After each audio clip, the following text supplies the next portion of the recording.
Hey there, Pastor MP here with this week's edition of the St. Mark Spark. Today is Wednesday, April the 7th. We are still in Easter and we'll be there for several weeks until Pentecost Sunday. And today's scripture reading puts us at the scene of the tomb that very first Easter morning. We are reading from the Gospel of Mark today, and we are in the last chapter of Mark, chapter 16, verses 1 through 8. So hear now the word of the Lord.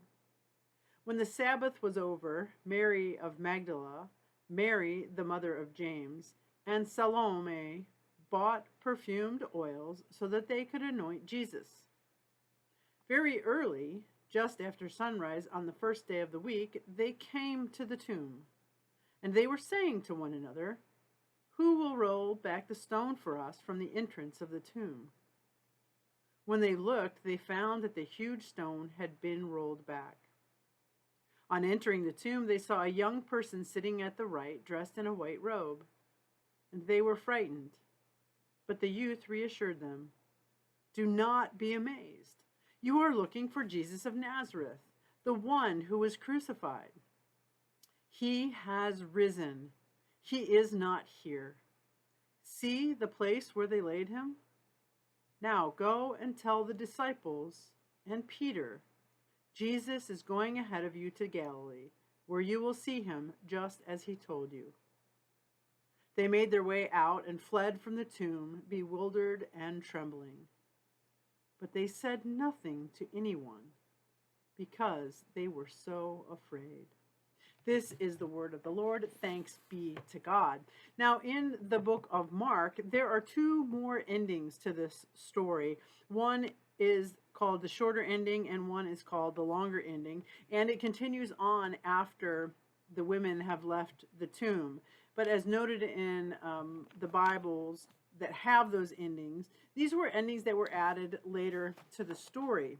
But if we end right there with the women running out of the tomb, going away and saying nothing to anyone, knowing that there are these other endings, and knowing that in the other Gospels we read about Jesus being encountered by the disciples and many people after his resurrection, this story feels incomplete.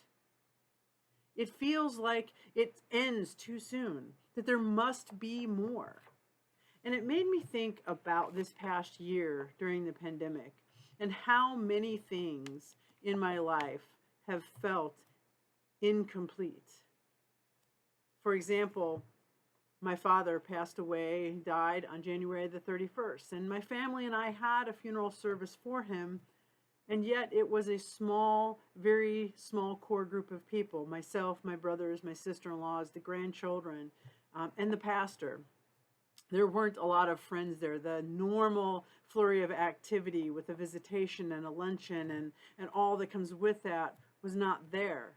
It felt incomplete. We worship together on Sundays, virtually. We are here occasionally on Sundays in the parking lot, worshiping together live in our individual cars. And though those things are wonderful and we are blessed to have the technology and the means and the resources to do those things, with the knowledge of what was before and what could be our future, these things feel incomplete. And we long for a future where those things will feel complete once again. So I go away this afternoon thinking about this story and thinking about those things that don't feel quite complete. And yet I ask myself, where is God in that space where the story isn't written out for us, where we don't have the guidelines to follow, where we leave the tomb in a hurry and we say nothing to anyone? Is God speaking to us in that space? And what is God saying to us? Are we being asked to contemplate something other than what we had envisioned in our mind that would have normally completed these things. So go out this day with God's peace and God's blessing, and knowing that even in this things that are incomplete, or things that we see that are incomplete, that God is at work, that God is in the midst of it, and God always is speaking to us in some way, shape, or form, if we can pause, if we can be still and silent for long enough to hear what God has to say. Blessings to you. We'll see you soon.